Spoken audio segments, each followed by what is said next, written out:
Don't despise the exile season. Human nature, we love mountaintop seasons. We love to be around people. We love to connect with people. And truly that's okay because that's how God made us. He made us to live in community with people. Yet we see there are certain times when God will lead us into situations of loneliness and seasons of exile and not understanding what's going on. Sometimes we enter into exile or wilderness seasons because of choices we've made. But there are also times when God does lead us this way. We see this in the life of Moses when he was led into the wilderness for preparation to become the great leader of Israel and the great deliverer of Israel. We see that God often chisels us, refines us, remolds us, and rebuilds us in these seasons of exile.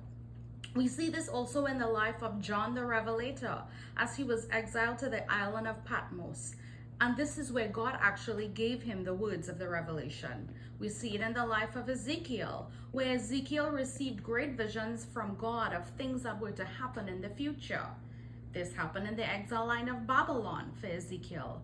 And we see it in the life of Jesus as he goes through a wilderness and a desert experience just prior to his public ministry, which changed history as we know it. So whatever the case is today, if you're in a season of exile by choices that you've made, mistakes that you've made, or if God has led you there, He is the same God who is able to take this season and make something beautiful out of it. Mountaintop seasons may be enjoyable. The view is beautiful, the air is fresh and crisp and clean, there's lots of social entertainment, and there's money in the bank. But oftentimes on mountaintop experiences, it is dry and it is arid. The fertile soil is found in the valley. So if you're in a valley today, cry if you have to, water it if you have to, sow if you have to. But what you sow in this season will determine the harvest of the future. And He is still Lord of the harvest. Give God this season.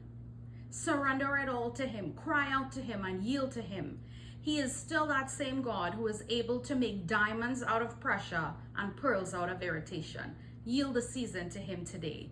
He is going to work it out for your benefit and His glory.